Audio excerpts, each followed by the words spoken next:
O som da porta de carvalho polido se abrindo estilhaçou o mundo de Lúcia em 1 milhão de pedaços irreparáveis. O que ela viu no coração do lar que havia construído com Guilherme, o homem que amava, foi uma traição tão profunda que lhe roubou a respiração. Seu marido, seu magnata protetor, estava enroscado com sua melhor amiga, Sandra, seus corpos um testemunho de um mundo secreto de engano. O choque foi um golpe físico, uma agonia branca e ardente que a atravessou, eclipsando a suave vida que crescia dentro dela. Seus joelhos fraquejaram, a maçã meio comida caiu de seus dedos sem força, enquanto a escuridão a consumia. Bem-vindos a uma história que fará você questionar em quem pode confiar. Você acha que o dinheiro pode comprar a felicidade ou apenas esconde os segredos mais sombrios? Deixe seu like e comente sua opinião. O desabrochar da traição. O sol da tarde projetava um brilho dourado sobre os jardins bem cuidados de sua mansão nos arredores de São Paulo, a luz filtrando-se pelos janelões do escritório de Lúcia. Ela passou a mão por sua incipiente barriga, um suave sorriso em seus lábios. Com 7 meses de gravidez, ela era um recipiente de vida, um testemunho ambulante do amor que compartilhava com Guilherme. Seu bebê, um menino que eles já haviam chamado de Léo, era um lembrete constante e pulsante da vida perfeita que haviam construído juntos. Guilherme, com seu sorriso carismático e uma fortuna que poderia rivalizar com o PIB de um pequeno país, era o arquiteto de sua jaula dourada. Ele a havia seduzido em um romance vertiginoso que parecia um conto de fadas moderno. Um encontro casual em um evento de gala beneficente em Copacabana, um turbilhão de encontros extravagantes e um pedido de casamento sob o Cristo Redentor a haviam levado a esta vida de luxo inimaginável. Ela havia deixado para trás sua vida modesta como curadora de arte, entrando em um mundo de jatos particulares, vestidos de grife e um calendário social tão exigente quanto deslumbrante. Mas Lúcia nunca havia sido uma pessoa superficial. Ela havia cimentado sua vida opulenta com um amor genuíno que acreditava ser correspondido. Ela havia criado um lar, não apenas uma casa, um santuário cheio de calor e risadas. Ela havia apoiado as ambições de Guilherme, celebrado seus sucessos e acalmado suas ansiedades. Ela era sua rocha, sua confidente, sua parceira em todos os sentidos da palavra. Sua melhor amiga, Sandra, havia sido sua âncora neste novo mundo. Elas eram inseparáveis desde a universidade, seu laço forjado em sessões de estudo noturnas e sonhos compartilhados. Sandra, com seu cabelo vermelho fogo e uma ambição que igualava a de Guilherme, era uma visitante frequente em seu lar, suas risadas ecoando nos salões. Ela era a irmã que Lúcia nunca teve, a única pessoa com quem podia ser completamente ela mesma, longe dos olhares indiscretos da alta sociedade paulistana. Esta viagem de negócios a Brasília, uma conferência de 3 dias para uma nova fundação de arte que estava lançando, era o tempo mais longo que havia ficado longe de Guilherme desde sua lua de mel. A fundação era seu projeto apaixonado, uma forma de forjar sua própria identidade, para além de ser a senhora de Guilherme Ribeiro.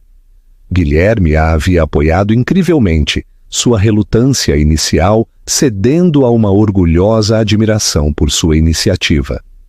"Sinto sua falta", ele havia murmurado ao telefone na noite anterior, sua voz um sussurro íntimo que ainda lhe arrepiava a pele. "A casa parece vazia sem você." "Eu também sinto sua falta", ela havia sussurrado, seu coração anelando. "Mas isso é importante, para mim, para nós." "Eu sei, meu amor, estou muito orgulhoso de você. Apenas volte para casa, rápido." Suas palavras ressoavam agora em sua mente, uma doce melodia que a fazia sorrir. A conferência havia sido um sucesso retumbante, sua apresentação recebida com uma ovação de pé. Ela havia conseguido o financiamento de que precisava, seu sonho agora uma realidade tangível. Ela ligou para Guilherme para compartilhar a notícia. Seus parabéns entusiasmados, um bálsamo para sua alma cansada. Mas, à medida que o dia avançava, uma estranha inquietação a invadiu. O último dia da conferência era principalmente para eventos de networking, socializar com possíveis doadores e patrocinadores. Ela podia pular essa parte facilmente. A ideia de surpreender Guilherme, de estar de volta em seus braços um dia antes, era uma perspectiva tentadora. Ela imaginou a surpresa dele, a forma como seus olhos se iluminariam quando ela entrasse pela porta. Ela podia imaginá-los aninhados no sofá, a cabeça dela em seu peito, a mão dele em sua barriga, enquanto ela lhe contava cada detalhe de sua viagem. A decisão foi tomada em um instante. Ela ligou para a companhia aérea, seu coração palpitando de antecipação. Um assento na primeira classe no próximo voo para São Paulo estava disponível. Ela fez as malas em um turbilhão de emoção, suas mãos tremendo ligeiramente. Ela enviou uma mensagem rápida para Sandra, avisando que estava voltando para casa mais cedo. Adivinha só, estou voltando para casa um dia antes. Mal posso esperar para ver vocês dois. Claro, foi a resposta quase instantânea de Sandra. Isso é incrível, mas você tem certeza? Você não tem o jantar de gala hoje à noite? Vou pular. Só quero estar em casa, vejo você em breve. Ela não pensou muito na leve hesitação de Sandra. Provavelmente ela estava apenas surpresa. A mente de Lúcia já estava em Guilherme, no olhar de pura alegria em seu rosto quando ela entrasse por aquela porta. Ela estava voltando para casa e tudo estava perfeito. Ou assim ela pensava. O som que quebrou o mundo. O voo de Brasília para São Paulo foi um borrão de nuvens fofas e champanhe. A cabine de primeira classe, um casulo de luxo tranquilo. Mas Lúcia não notou os comissários de bordo atenciosos, nem a comida gourmet servida em porcelana fina. Seus pensamentos eram um turbilhão de feliz antecipação. Um caleidoscópio de memórias e sonhos futuros revivia em sua mente a última ligação de Guilherme. Sua voz, uma presença calorosa e tranquilizadora. Ela imaginou Léo, seu filho, crescendo em seu lindo lar, suas risadas ecoando nos mesmos salões que antes pareciam tão intimidantes. Ela sempre soubera que casar-se com a riqueza teria seus próprios desafios. O escrutínio constante, a pressão para manter uma certa imagem, as sutis dinâmicas de poder que governavam seu círculo social. Mas ela acreditara que o amor deles era forte o suficiente para suportar tudo. Guilherme sempre a fizera sentir-se a pessoa mais importante em seu mundo, sua igual em todos os sentidos. Ele a incentivara a seguir suas paixões, a ter uma vida própria fora de seu casamento. A Fundação de Arte era um testemunho disso, um símbolo de sua independência e de seu apoio inabalável. Quando o avião começou sua descida em São Paulo, o perfil familiar da cidade aparecendo à vista, uma onda de saudade a atingiu. Ela sentira falta da cidade, da energia, da sensação de estar no centro do universo. Mas, acima de tudo, ela sentira falta de Guilherme. Ela mal podia esperar para sentir seus braços fortes ao redor dela, para respirar seu cheiro familiar. Uma mistura reconfortante de perfume caro e algo que era unicamente dele. O carro que Guilherme havia providenciado a esperava na calçada. O motorista, um rosto familiar. Ele a cumprimentou com um sorriso caloroso, pegou sua bagagem e abriu a porta do elegante sedã preto. A viagem para os arredores foi longa. O tráfego da cidade um contraste com a paz tranquila de seu enclave suburbano. Mas Lúcia não se importou. Deu-lhe mais tempo para saborear a antecipação, para deixar a emoção crescer. Ela encostou a cabeça no couro frio do assento, a mão repousando protetoramente em sua barriga. Léo estava quieto, embalado pelo suave movimento do carro. Ela se perguntou o que Guilherme estaria fazendo naquele momento, provavelmente em seu escritório, examinando relatórios do mercado de ações ou atendendo a chamadas de seus parceiros internacionais. Ele era um homem que nunca parava, sua mente sempre trabalhando, sempre arquitetando, mas ele sempre arranjava tempo para ela. Não importava o quão ocupado estivesse, ele largaria tudo se ela precisasse. E ela, quando o carro virou em sua estrada particular, uma longa e sinuosa entrada ladeada por carvalhos centenários, uma sensação de paz a invadiu. Este era seu lar, seu santuário, o lugar onde ela se sentia segura e amada. A casa, uma imponente mansão, apareceu à vista, suas colunas brancas brilhando ao pôr do sol. Era uma casa que uma vez a havia intimidado, um símbolo de um mundo do qual ela nunca havia imaginado fazer parte. Mas agora era simplesmente seu lar. O motorista parou na entrada principal. Os grandes portões de carvalho, uma visão acolhedora. Ele a ajudou com suas malas, seus movimentos eficientes e discretos.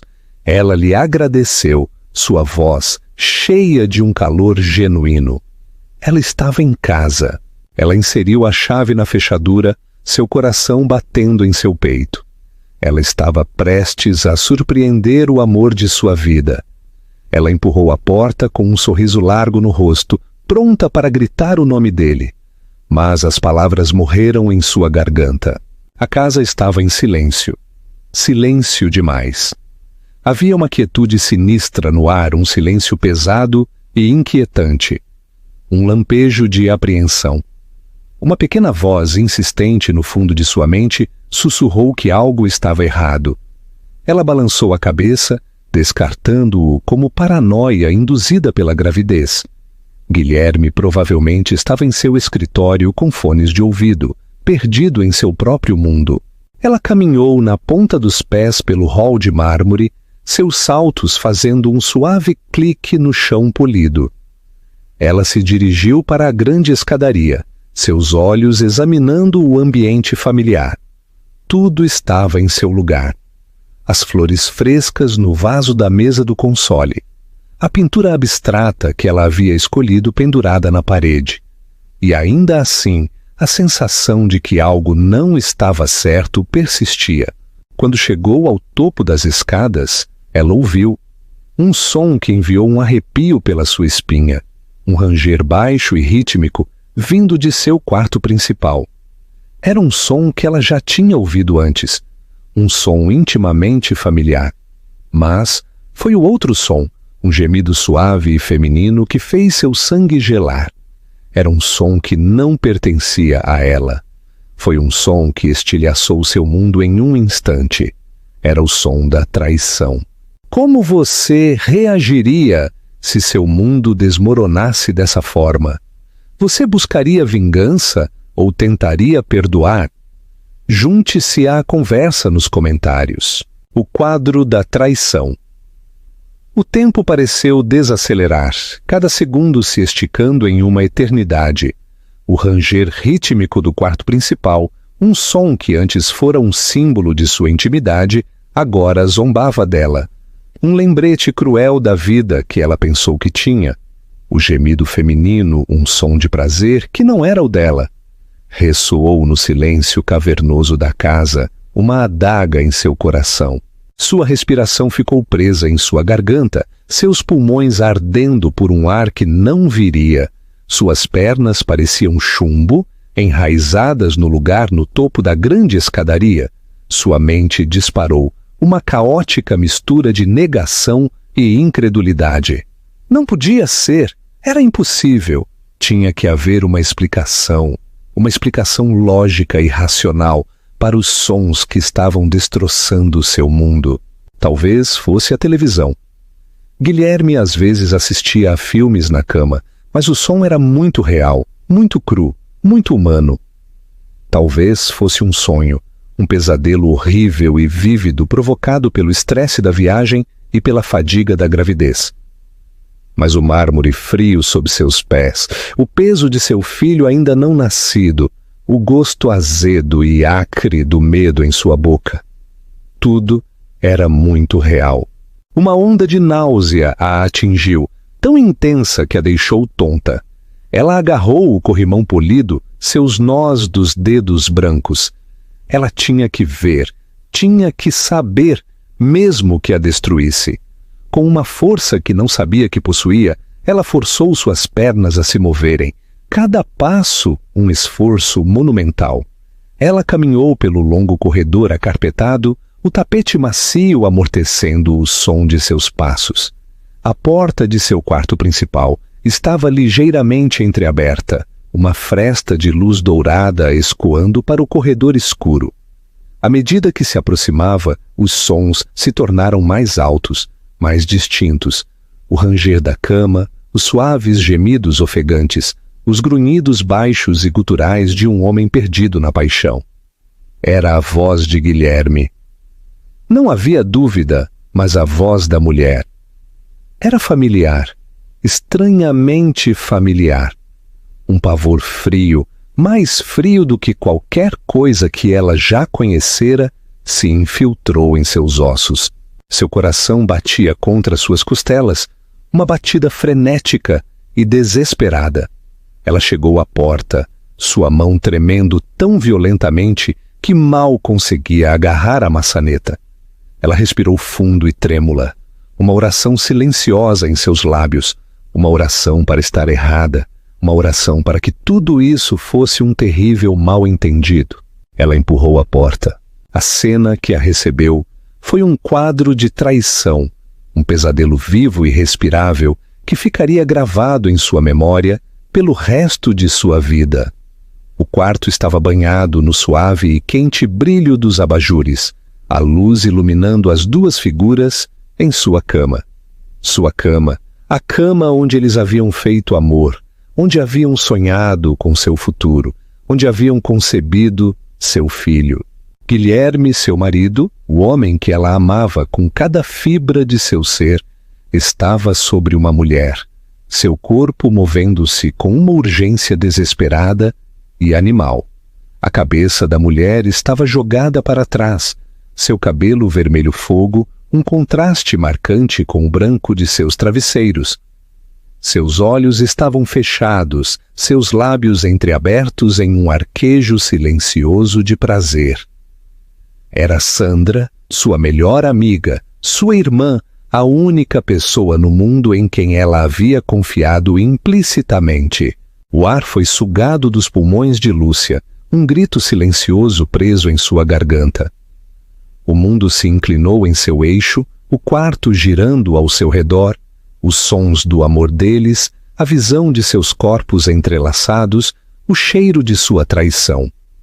Foi um ataque aos seus sentidos, uma violação de tudo o que ela considerava sagrado. Sua visão ficou embaçada, as bordas do quarto ficaram pretas. A maçã meio comida, que ela estivera segurando, um símbolo da vida simples e feliz, para a qual estava tão ansiosa para retornar, escorregou de seus dedos sem força, caindo suavemente sobre o luxuoso carpete. A cabeça de Guilherme se ergueu, seus olhos arregalados com uma mistura de choque e culpa. Ele a viu então, parada na porta, seu rosto uma máscara de devastação total. Ele se afastou de Sandra, seus movimentos desajeitados e em pânico. Lúcia! Ofegou sua voz, um sussurro sufocado, mas ela não o ouviu. O mundo era uma cacofonia de ruído branco, o único som, a batida frenética e desesperada de seu próprio coração. Uma dor aguda e lancinante a atravessou o abdômen, uma dor tão intensa que a fez gritar. Ela agarrou sua barriga, um instinto primitivo e protetor. Seus joelhos dobraram, a força drenando de seu corpo. O quarto, a traição, a dor. Era demais. Enquanto desabava no chão, a última coisa que viu foi o olhar de puro terror no rosto de Guilherme. E então, o mundo ficou preto. As consequências e a batalha no hospital. O silêncio que desceu sobre o quarto foi mais condenatório do que qualquer grito. Era um cobertor pesado e sufocante, espesso com o fedor da traição e o gosto acre do medo.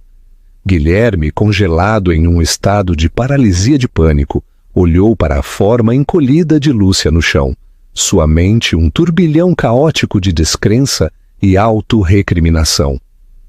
Isso não estava acontecendo, isso não podia estar acontecendo.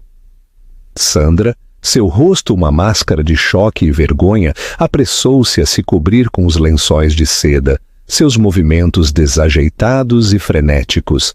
A paixão de momentos atrás havia evaporado, substituída por uma fria e nua realidade. O impensável havia acontecido. Eles haviam sido pegos. "Meu Deus!"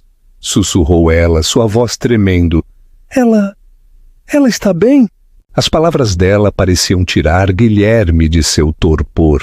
Ele correu para o lado de Lúcia, seu coração martelando em seu peito. Ele se ajoelhou ao lado dela, suas mãos pairando sobre ela, sem saber o que fazer. O rosto dela estava pálido, seus lábios azulados. Sua mão ainda estava agarrando sua barriga, um testemunho silencioso da preciosa vida que ela carregava. "Lúcia", ele disse, sua voz embargada. "Lúcia, você consegue me ouvir?" Não houve resposta. Os olhos dela estavam fechados, sua respiração superficial. Uma onda de terror puro e não adulterado o invadiu. Ele tinha feito isso? Seu egoísmo, sua fraqueza, sua traição haviam levado a isso. "Ligue para o 192, ele gritou para Sandra, sua voz rouca de pânico. Sandra, tateando em busca de seu telefone na mesa de cabeceira, suas mãos tremendo tanto que mal conseguia discar os números, fez a chamada. Sua voz era um sussurro histérico e agudo, enquanto ela explicava a situação para a atendente. Guilherme, enquanto isso, tentou acomodar Lúcia, sua mente acelerada. Ele tinha que pensar. Ele tinha que controlar a situação. Ele era Guilherme Ribeiro. Ele controlava tudo.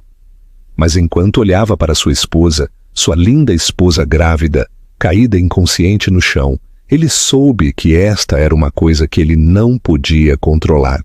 O lamento das sirenes ao longe era um som que assombraria seus sonhos por anos.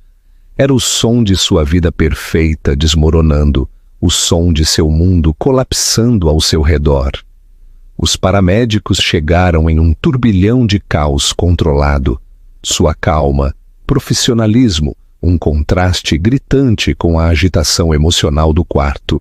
Eles trabalharam de forma rápida e eficiente, suas vozes um murmúrio baixo e constante enquanto avaliavam a condição de Lúcia.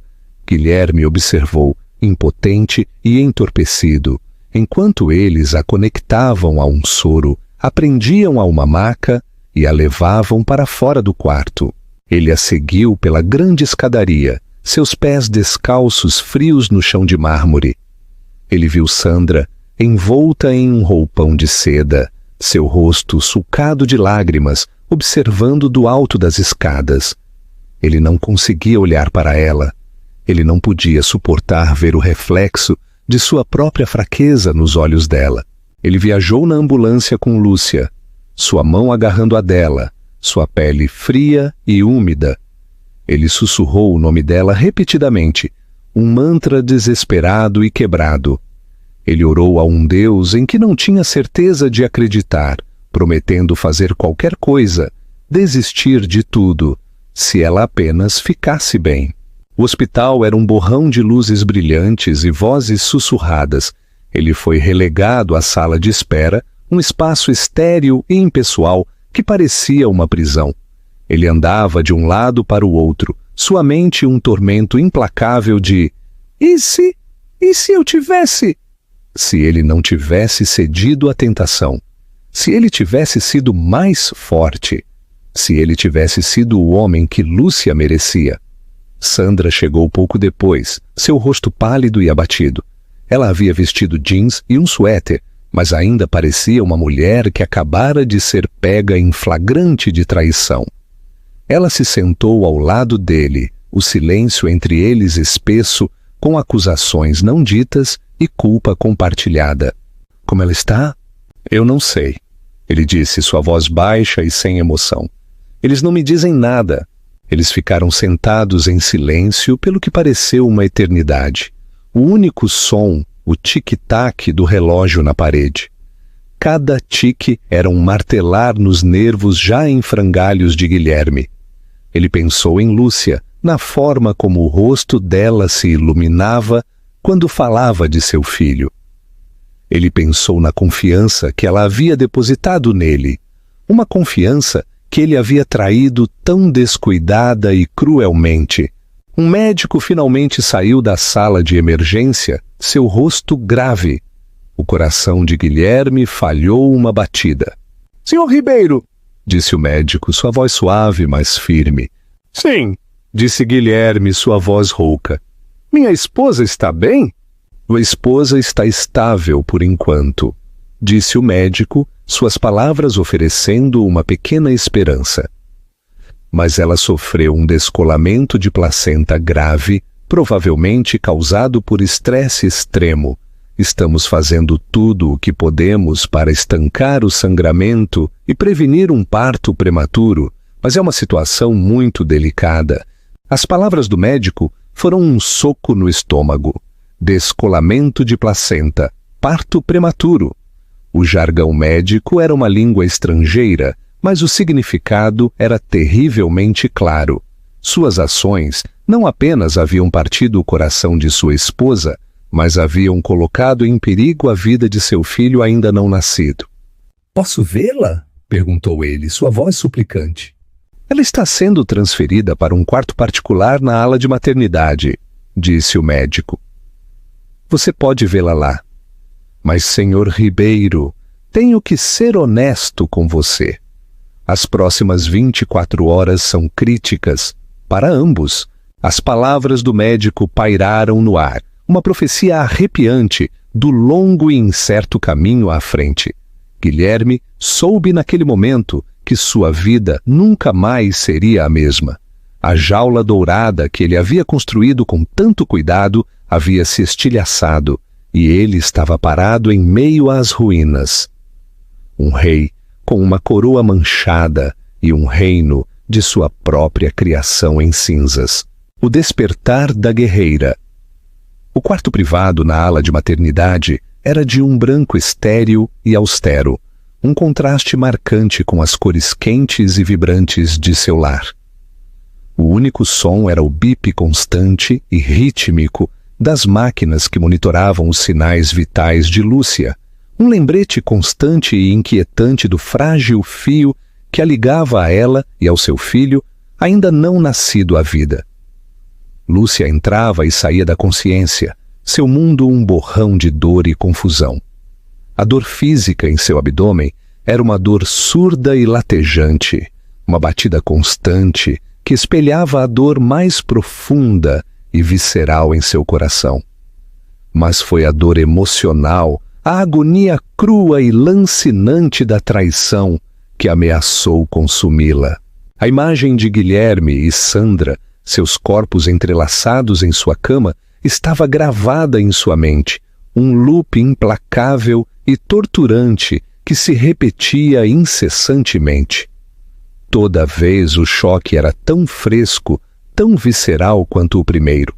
O homem que ela amava, o homem com quem ela havia construído uma vida, o pai de seu filho, havia destroçado seu mundo da maneira mais brutal imaginável.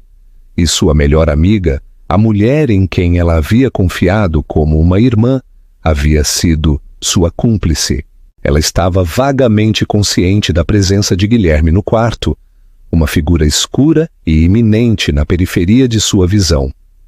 Ele se sentava na cadeira ao lado de sua cama, a cabeça entre as mãos, uma imagem de desespero. Ele murmurava o nome dela, sua voz espessa, com um remorso que parecia tanto vazio quanto insultante. Ele tentava pegar a mão dela, o toque dele enviando um choque de repulsa.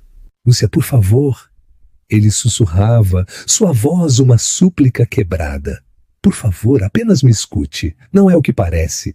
As palavras dele eram uma piada cruel, uma tentativa desesperada e patética de reescrever uma realidade que era tão inegável quanto a dor que destroçava seu corpo.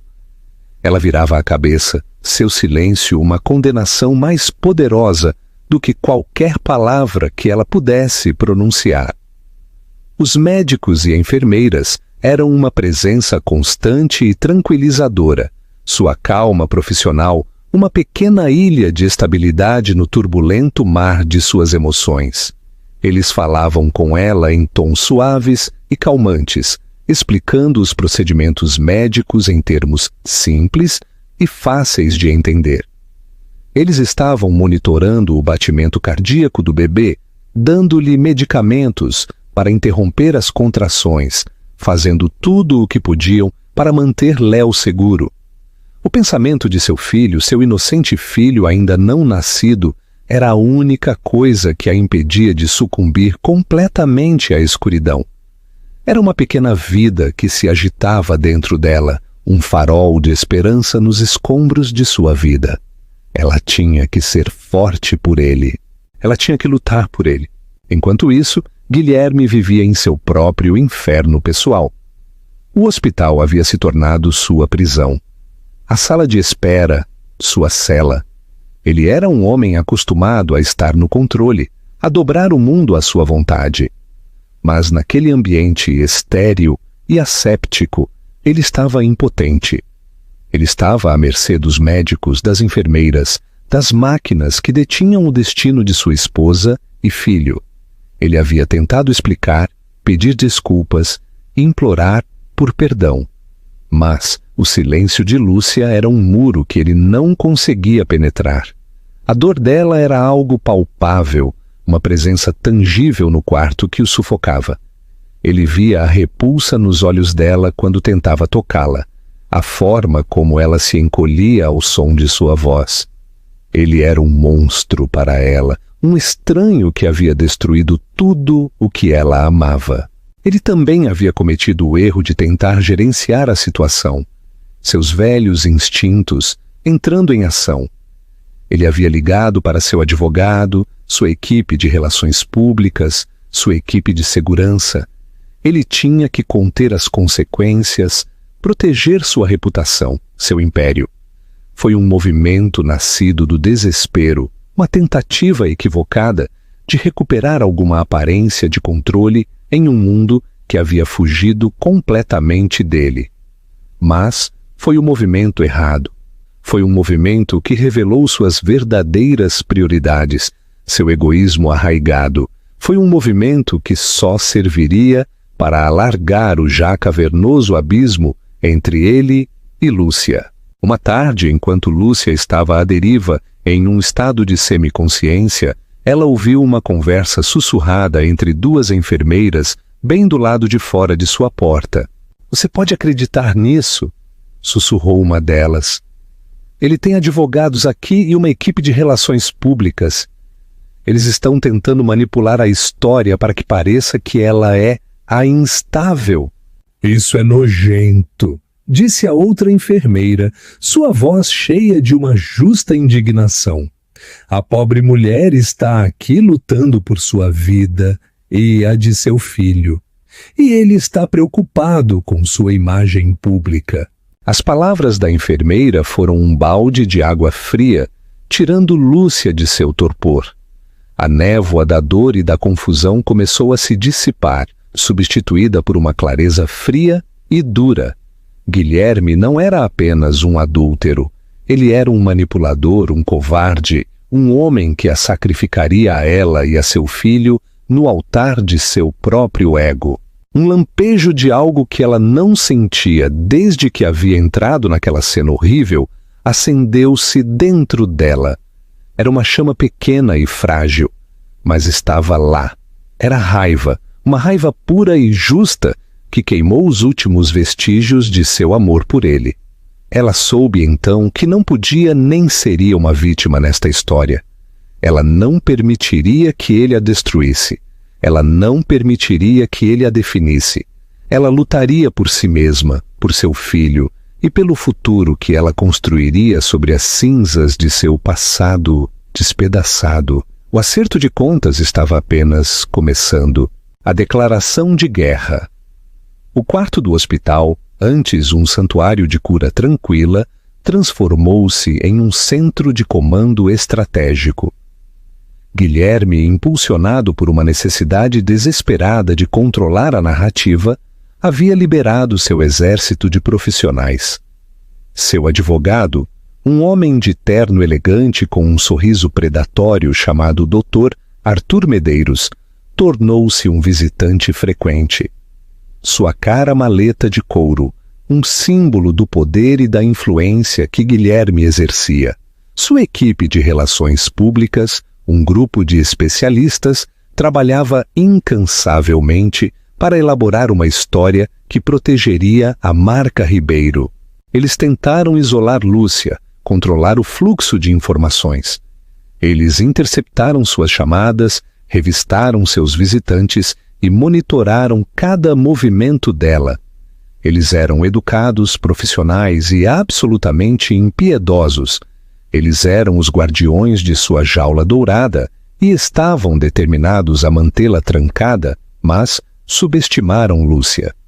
Eles haviam confundido sua tristeza silenciosa com fraqueza, seu silêncio com submissão. Eles não haviam visto o fogo que havia se acendido dentro dela, a determinação férrea que endurecia seu coração. Ela os observava de sua cama de hospital, seus olhos frios e observadores. Ela ouvia suas conversas sussurradas, suas mentiras cuidadosamente elaboradas, suas descaradas tentativas de manipulá-la. Ela os via pelo que eram, marionetes em uma corda, cada movimento ditado pelo homem que pagava seus honorários exorbitantes. Enquanto isso, Guilherme era um homem possuído. Ele era um turbilhão de energia frenética, seus dias um borrão de telefonemas, reuniões e controle de danos. Ele estava travando uma guerra em múltiplas frentes, tentando salvar sua reputação, seus negócios e seu casamento. Mas ele estava perdendo em todas as frentes. A história havia vazado para a imprensa, um fofoca-salas que rapidamente havia explodido em um escândalo em grande escala. As manchetes eram brutais, a especulação desenfreada. Esposa grávida de magnata milionário desmaia em meio a escândalo de traição. A traição dos Ribeiro, uma história de luxúria, mentiras e luxo. O conselho de sua empresa estava em polvorosa. Os acionistas entraram em pânico. O império cuidadosamente construído que ele havia erguido estava à beira do colapso. E então havia Sandra. Ela havia desaparecido, se escondido. Seu telefone desligado, seu apartamento vazio. Ela havia enviado a ele uma única e enigmática mensagem de texto. Me desculpe por tudo. E então, silêncio. Ele não sabia se deveria se sentir aliviado ou preocupado. Ele a havia usado e agora a havia descartado, outra vítima de sua própria criação. Mas sua maior batalha era com Lúcia. Ele vinha ao quarto dela, seu rosto uma máscara de contrição, sua voz cheia de um tom desesperado e suplicante. Ele trazia flores, presentes caros, qualquer coisa para tentar reconquistar seu afeto. Lúcia, por favor, ele dizia, sua voz quebrada. Podemos superar isso. Eu sei que cometi um erro terrível e imperdoável. Mas eu te amo. eu te amo mais do que tudo. As palavras dele eram como cinzas na boca dela. Amor? Ele não sabia o significado da palavra. Amor não era traição. Amor não era engano. Amor não era colocar seus próprios desejos egoístas acima do bem-estar de sua esposa e filho ainda não nascido. Eu quero que você vá embora, ela disse, sua voz um sussurro baixo e constante, que era mais poderoso do que qualquer grito. Guilherme, por favor, vá embora. Ele finalmente se retirava, seus ombros caídos em derrota, seu rosto uma imagem de desespero. Mas ele voltaria. Ele sempre voltaria. Ele era um homem que não estava acostumado a perder e não ia desistir da única coisa que não podia comprar, o perdão de sua esposa. Uma tarde, Arthur Medeiros, o advogado, veio ao quarto dela sozinho. Ele segurava uma pilha de papéis, sua expressão uma mistura de pena e desapego profissional. Senhora Ribeiro, ele disse, sua voz suave e persuasiva. Guilherme me pediu para falar com você. Ele está muito preocupado com você e com o bebê. Ele está? Ela disse, sua voz pingando sarcasmo. Ele está, disse Medeiros, ignorando o tom dela. Ele está preparado para fazer o que for preciso para consertar isso. Ele criou um fundo fiduciário para o bebê, muito generoso, e está preparado para oferecer-lhe um acordo muito substancial, caso você decida se separar. Ele deslizou os papéis sobre a mesa de cabeceira. Era um acordo pré-nupcial, um documento que ela havia assinado sem pensar 2 vezes todos aqueles anos. Ela estava tão apaixonada, tão certa de seu futuro, que a ideia de seu casamento terminar havia sido inconcebível. O pré-nupcial é inquebrável, é claro, continuou Medeiros, sua voz um murmúrio baixo e ameaçador.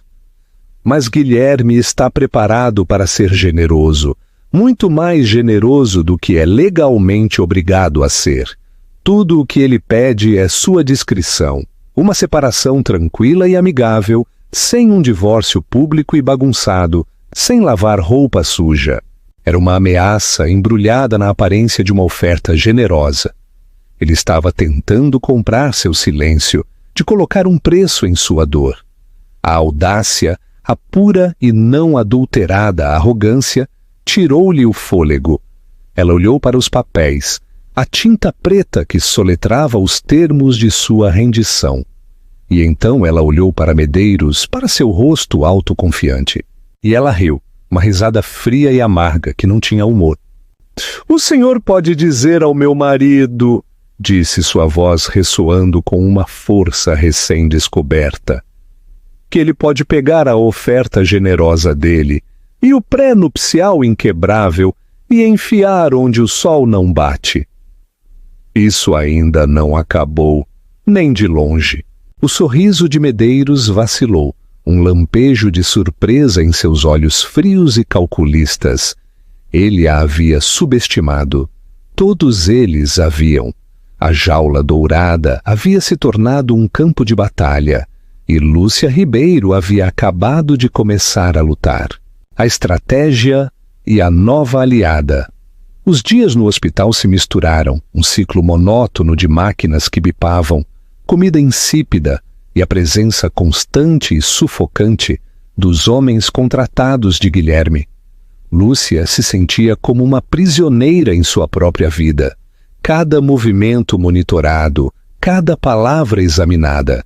A jaula dourada havia se tornado uma fortaleza de alta tecnologia e ela estava presa lá dentro, mas algo estava mudando dentro dela. O choque inicial e a devastação estavam lentamente dando lugar a uma raiva silenciosa e latente. A dor ainda estava lá, uma dor surda e latejante em seu peito, mas não a consumia mais, estava sendo substituída por uma determinação férrea, uma determinação de não permitir que essa traição a definisse. O ponto de inflexão veio na forma de uma enfermeira noturna chamada Maria, não confundir com a futura governanta. Ela era uma mulher mais velha, com olhos gentis e compassivos, e uma atitude sem rodeios. Ela tinha visto de tudo em seus anos na ala de maternidade: as alegrias, as tristezas, as realidades sujas e complicadas da vida. Uma noite, enquanto Maria verificava os sinais vitais de Lúcia, ela notou as lágrimas não derramadas brilhando em seus olhos. "Tudo bem chorar, sabe?", disse sua voz, um bálsamo suave e calmante. "Você passou por um trauma, um grande." Lúcia, que estava controlando suas emoções há dias, finalmente desmoronou. As lágrimas vieram, um fluxo silencioso e constante que traçou um caminho por suas bochechas pálidas. Maria sentou-se com ela, segurando sua mão, sua presença uma âncora calma e reconfortante na tempestade da dor de Lúcia. "Ele não é um homem mau", sussurrou Lúcia, as palavras com gosto de mentira em sua língua. Era um sentimento ao qual ela havia se agarrado no início, uma tentativa desesperada de dar sentido ao que não tinha. Maria apenas a olhou, sua expressão de compreensão suave. "Querida", disse sua voz suave, mas firme, "um homem bom não faz o que ele fez a você, nem a nenhuma mulher, mas especialmente não a esposa grávida." "Minha avó", continuou Maria, sua voz assumindo uma qualidade distante, "costumava dizer que uma mulher é como um saquinho de chá. Você nunca sabe o quão forte é até colocá-la em água quente." A sabedoria simples e caseira da avó de Maria ressoou em Lúcia, de uma forma que os conselhos elegantes e sofisticados dos advogados de Guilherme nunca poderiam. Ela estivera em água quente, a mais quente imaginável, e não havia se quebrado, havia se dobrado, havia rachado, mas não havia se estilhaçado. Um lampejo de força, uma pequena e resistente chama, acendeu-se dentro dela. Ela pensou em sua própria avó, uma mulher que havia criado 5 filhos sozinha depois que seu marido morreu. Uma mulher que havia enfrentado a adversidade com uma dignidade tranquila e uma força inabalável. Ela tinha essa mesma força dentro dela. Ela só tinha que encontrá-la. No dia seguinte, quando Guilherme veio para sua visita diária, seu rosto uma máscara de contrição praticada, ela estava pronta para ele. "Eu tenho pensado", disse ela, sua voz clara e firme. "Sim", ele disse, seus olhos se iluminando com um patético lampejo de esperança. "Eu quero o divórcio." As palavras ficaram suspensas no ar entre eles, um corte final e irrevogável dos laços que uma vez os haviam unido. O rosto de Guilherme caiu, a esperança em seus olhos se extinguiu, substituída por um olhar de descrença atônita. "Lúcia, não", ele disse, sua voz um sussurro desesperado. "Podemos superar isso, podemos ir à terapia." "Não podemos", disse ela, sua voz firme e inabalável. "Não há mais nós. Você o destruiu, você e Sandra." A menção do nome de Sandra foi um golpe deliberado e calculado, e acertou com um satisfatório baque surdo. Guilherme estremeceu, um lampejo de culpa e vergonha em seus olhos. "E eu quero que você saiba", continuou ela, sua voz ganhando força a cada palavra, "que eu não serei silenciada, não serei comprada e não irei pacificamente para a noite. Vou lutar contra você, pelo meu filho, pelo meu futuro e pela minha autoestima." Guilherme a encarou com a boca aberta, seu mundo cuidadosamente construído, desmoronando ao seu redor. A mulher que estava diante dele não era a mesma mulher com quem ele se casou. A Lúcia suave, gentil e complacente se fora, substituída por uma mulher de aço, uma mulher que havia sido forjada nos fogos da traição e que havia emergido mais forte, mais dura e mais determinada do que ele jamais poderia ter imaginado. Ele havia cometido um grave erro de cálculo.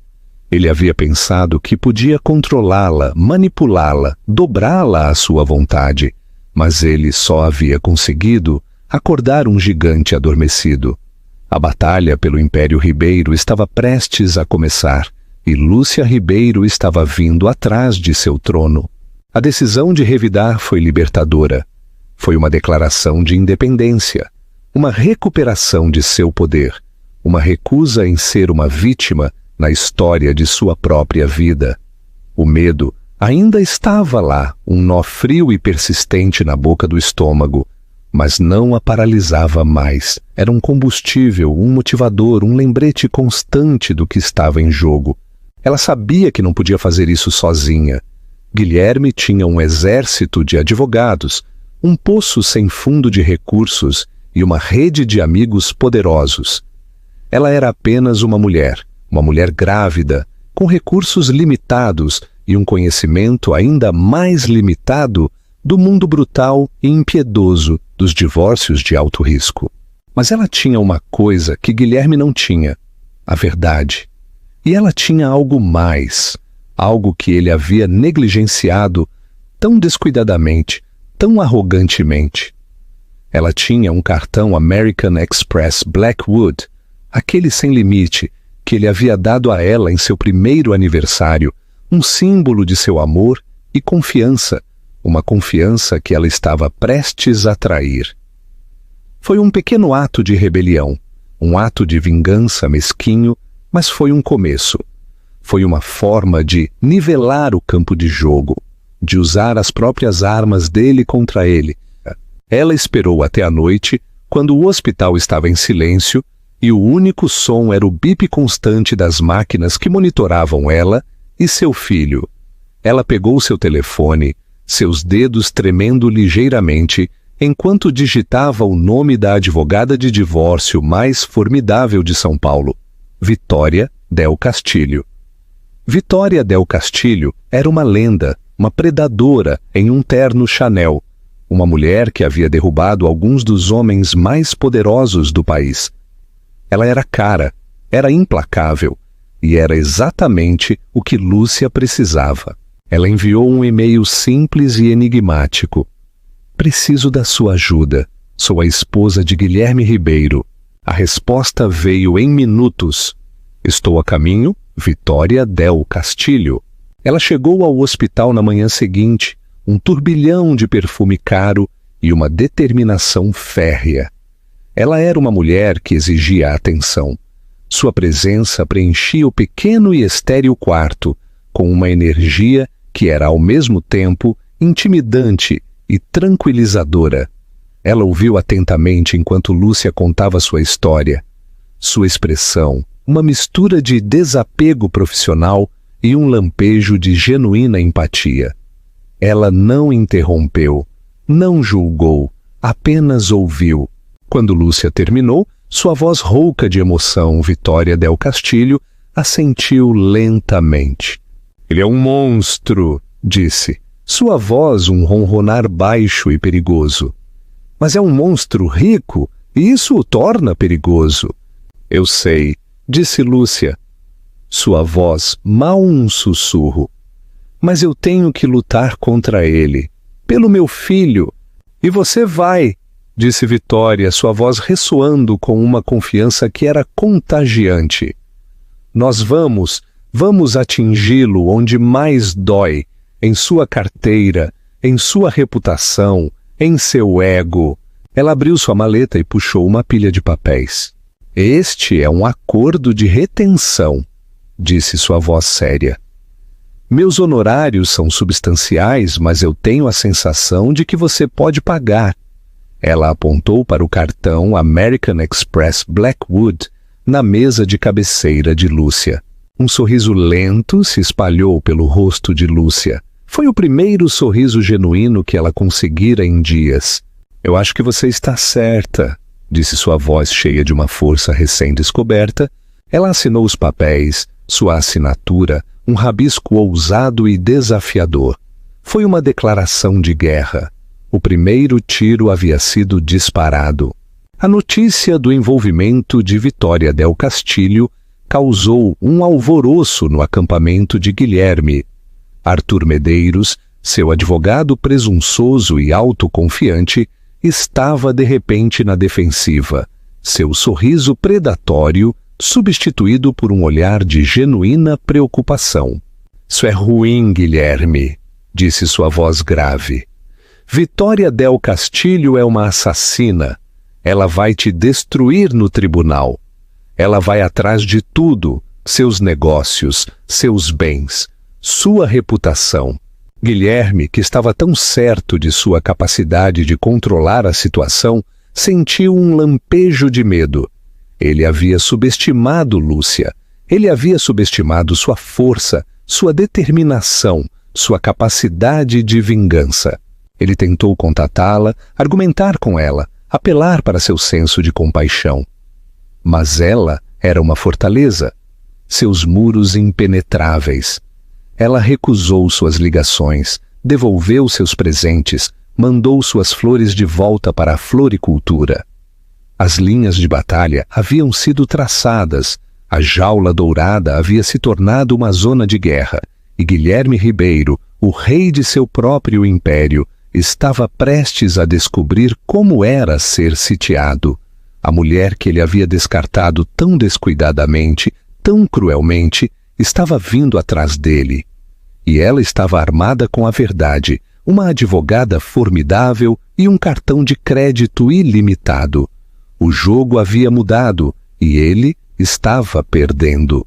A guerra de desgaste e o truque da verdade. A consulta inicial com Vitória del Castilho foi uma revelação. Foi um curso intensivo sobre o mundo brutal e implacável dos divórcios de alto risco. Um mundo onde o amor e a lealdade eram substituídos por ativos e passivos, onde cada memória, cada sonho compartilhado recebia um valor monetário. Vitória, com sua mente aguçada e sua língua ainda mais afiada, expôs o campo de batalha com uma clareza arrepiante. Ela explicou as complexidades da contabilidade forense, o processo de desenterrar ativos ocultos, contas no exterior e empresas de fachada. Ela falou sobre investigadores particulares, vigilância e a arte de reunir provas. Ela falou sobre depoimentos, interrogatórios e a guerra psicológica dos litígios. Era um mundo tão estranho para Lúcia quanto a superfície da lua. Mas ela era uma aluna rápida. Ela ouviu atentamente, fez perguntas inteligentes e absorveu cada detalhe com uma determinação feroz.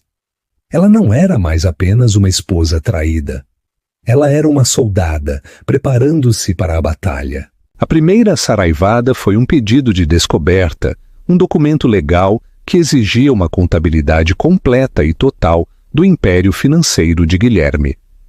Era um documento projetado para ser o mais invasivo, intrusivo e intimidador possível. Era uma declaração de que não haveria segredos, nem cantos escondidos, nem pedra sobre pedra.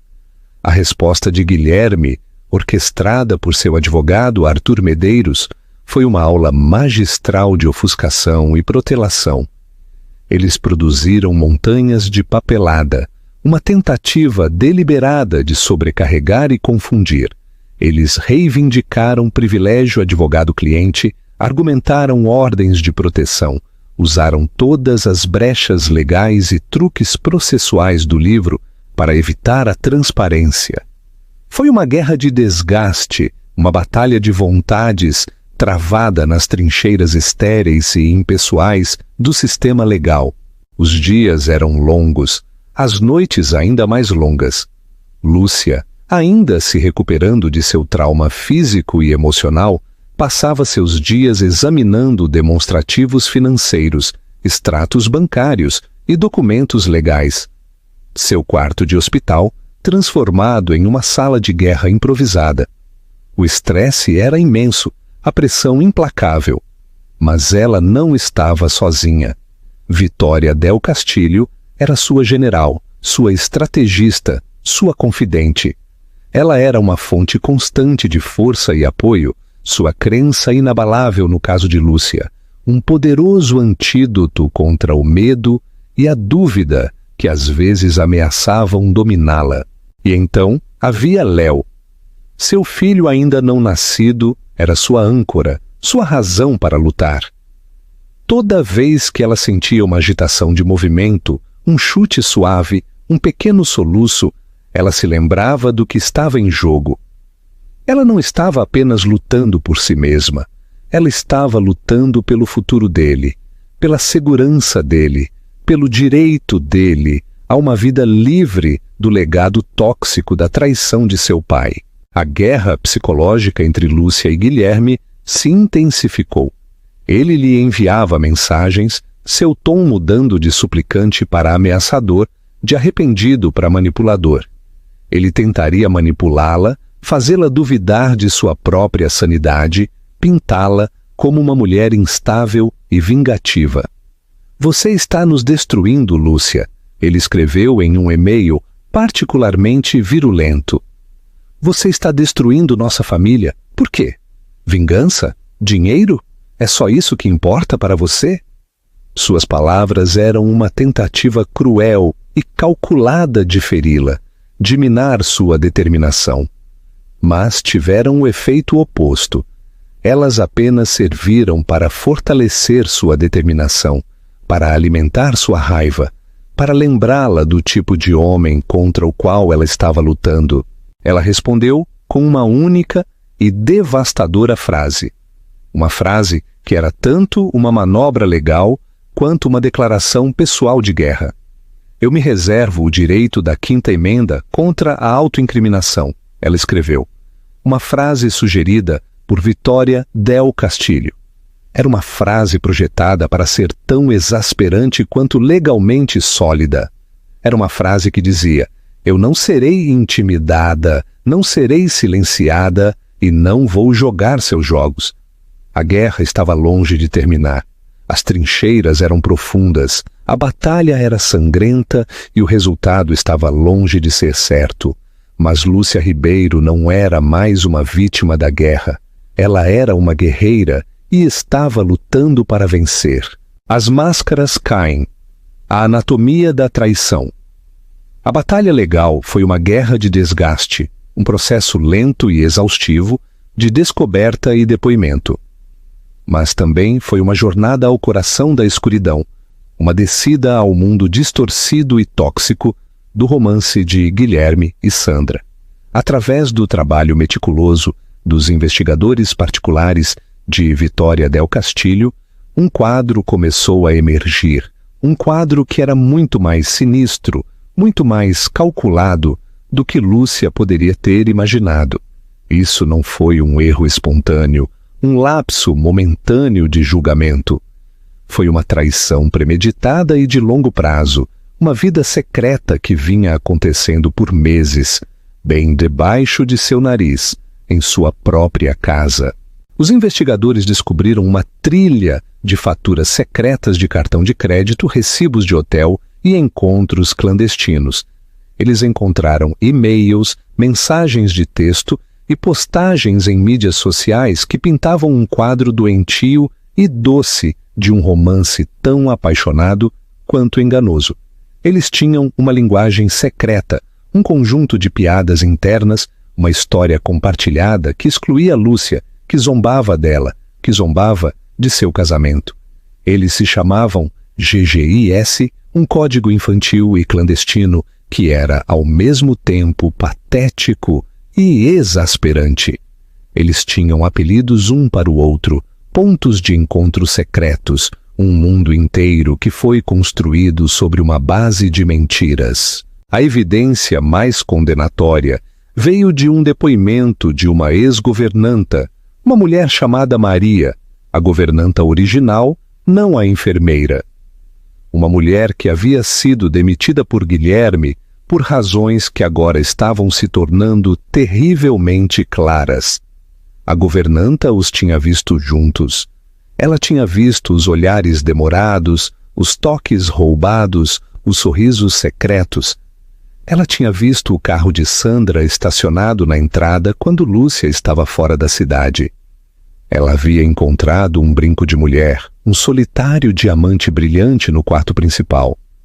Um brinco que não pertencia a Lúcia. Quando ela contou a Guilherme, ele negou tudo, é claro. Ele a acusou de ser uma fofoqueira, uma criadora de problemas, uma mentirosa. Ele a demitiu na hora, ameaçando arruinar a reputação dela se ela sequer dissesse uma palavra do que havia visto. Mas ela havia guardado o brinco, um pequeno e brilhante pedaço de prova, que agora era uma bomba no caso de divórcio deles. O depoimento foi um julgamento brutal e emocional. Maria, uma mulher que havia sido intimidada a ficar em silêncio, finalmente encontrou sua voz. Ela narrou cada detalhe do que havia visto, sua voz tremendo com uma mistura de medo e justa raiva. Lúcia sentou-se durante o depoimento, seu rosto uma máscara de pedra, seu coração um nó frio e duro em seu peito. Cada palavra era uma ferida fresca, uma nova camada de traição. O romance não apenas aconteceu, havia sido uma campanha de engano cuidadosamente orquestrada, uma estratégia de longo prazo para ter tudo: a esposa, a amante, a vida perfeita e a secreta. A revelação mais dolorosa foi o papel de Sandra no engano. Ela não era apenas uma participante passiva, ela era uma co-conspiradora ativa. Ela havia sido a confidente de Lúcia, seu ombro para chorar, a única pessoa a quem ela havia recorrido em busca de conselho e apoio. E o tempo todo ela estava dormindo com o marido dela, rindo dela pelas costas, tramando sua queda. Lúcia lembrou-se de todas as vezes que Sandra a havia encorajado a viajar, a tirar um tempo para si mesma, a seguir seus próprios interesses. Não era um gesto de amizade, era uma tática, uma forma de tirá-la da casa, de criar oportunidades para ela e Guilherme ficarem juntos. Ela lembrou-se das vezes que Sandra havia elogiado Guilherme. Ela havia dito a Lúcia o quão sortuda ela era por ter um marido tão maravilhoso e solidário. Não era um elogio, era uma mentira, uma forma de embalá-la em uma falsa sensação de segurança, de impedi-la de suspeitar da verdade. A anatomia da traição deles era uma teia complexa e intrincada de mentiras, enganos e manipulação. Era um testemunho de seu narcisismo compartilhado, seu senso de direito, seu total desprezo pelos sentimentos da mulher que ambos alegavam amar. O conhecimento foi uma pílula amarga de engolir, mas também foi uma arma poderosa. Era a verdade. E a verdade, como Lúcia estava começando a aprender, era a única coisa que podia libertá-la. A guerra estava longe de terminar, mas agora ela tinha a munição de que precisava para vencer. E ela estava pronta para atirar. O as na manga. Diego Pérez. Justo quando Lúcia sentia que estava se afogando em um mar de documentos legais e turbulência emocional, um salva-vidas apareceu do lugar mais inesperado. Ele veio na forma de um homem chamado Diego Pérez, um ex-funcionário da Indústrias Ribeiro, um homem que tinha suas próprias razões para querer ver Guilherme Ribeiro cair. Diego havia sido o diretor financeiro da Indústrias Ribeiro, um homem brilhante e meticuloso que havia sido fundamental para o sucesso inicial da empresa. Ele havia sido o braço direito de Guilherme, seu confidente, seu amigo. Mas ele também havia sido um homem de integridade, um homem que se recusou a fazer vista grossa quando descobriu um padrão de irregularidades financeiras, de contabilidade criativa, de uma cultura corporativa que valorizava o lucro acima de tudo, inclusive da lei. Ele confrontou Guilherme, implorou para que ele confessasse, para que retificasse a situação. Mas Guilherme, em sua arrogância, recusou. Ele o acusou de ser desleal, de ser um traidor, de tentar sabotar a empresa. Ele o demitiu. Mancharam sua reputação. tornaram impossível para ele encontrar trabalho na indústria novamente. Diego havia sido arruinado, sua carreira destruída, sua vida virada de cabeça para baixo. Ele havia sido forçado a aceitar um emprego de baixo escalão, a vender sua casa, a ver sua família sofrer. Ele havia sido uma vítima da crueldade de Guilherme Ribeiro, uma vítima de sua ganância insaciável. Ele estava acompanhando as notícias do divórcio de Guilherme, do escândalo que estava envolvendo o Império Ribeiro, e ele viu uma oportunidade para a justiça, uma oportunidade para a vingança. Ele contatou Vitória del Castillo, sua voz um murmúrio baixo e constante ao telefone. Ele disse a ela quem ele era, o que ele sabia, o que ele podia provar. Ele tinha documentos, e-mails, registros financeiros, um tesouro de provas que exporiam as atividades fraudulentas de Guilherme que fariam seu império desmoronar. Vitória, uma mulher que não se impressionava facilmente, ficou atordoada. Esta era a arma secreta que eles estavam procurando. Esta era a chave que desvendaria os segredos da riqueza oculta de Guilherme, que o exporia como o fraudador que ele era. A reunião com Diego Pérez foi um assunto clandestino, realizada em uma cafeteria mal iluminada, em um bairro tranquilo e isolado.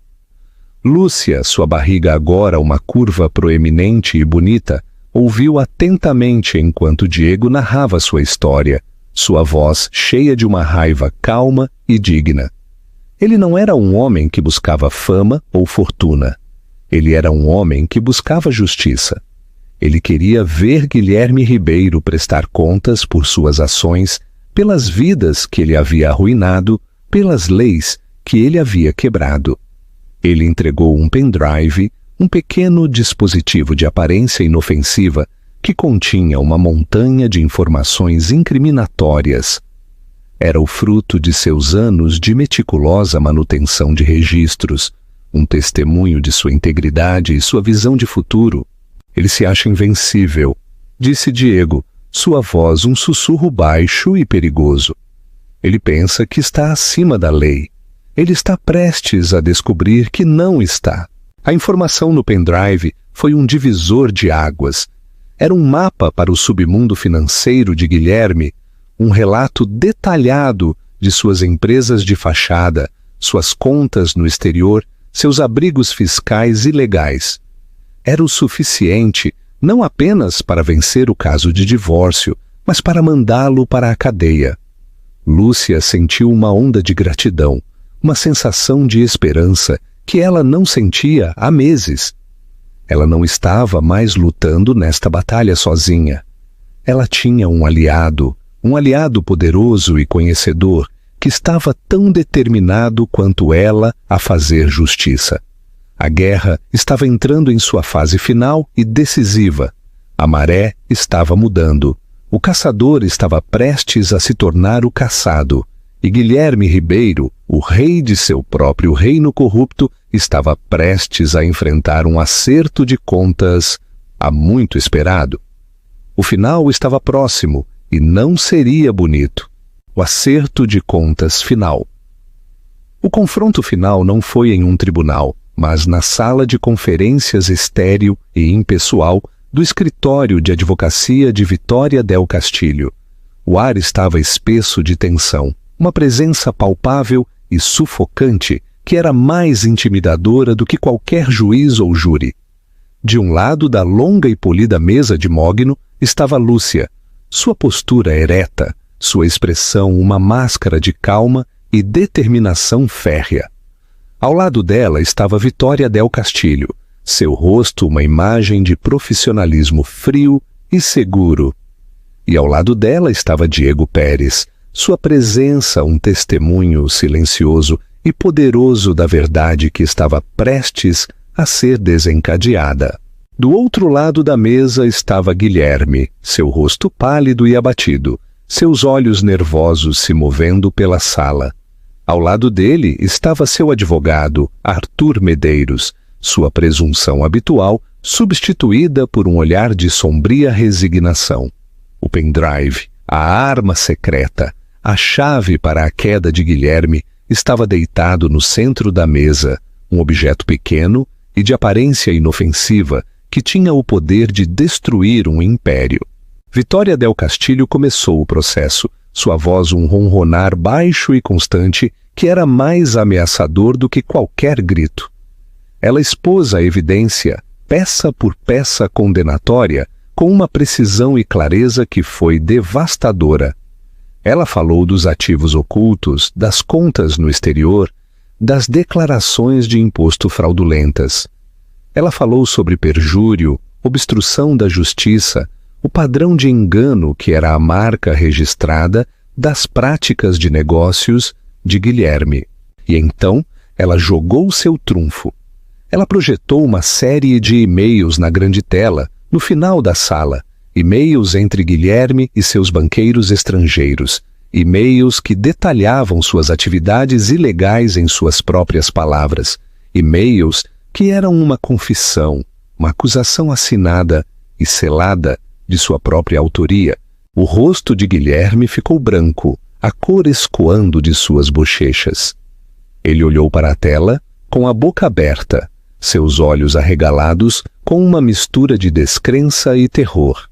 Ele estava preso, encurralado, exposto. Não havia saída. Arthur Medeiros, seu rosto uma máscara de derrota, inclinou-se e sussurrou algo no ouvido de Guilherme. Guilherme assentiu, seus movimentos lentos e robóticos, como um homem em transe. Meu cliente está preparado para oferecer um acordo, disse Medeiros, sua voz um sussurro rouco e derrotado. Estamos ouvindo, disse Vitória, sua voz pingando uma calma triunfante e fria. As negociações foram rápidas e brutais. Guilherme, despojado de seu poder, sua arrogância, sua invencibilidade. Ele era um homem quebrado.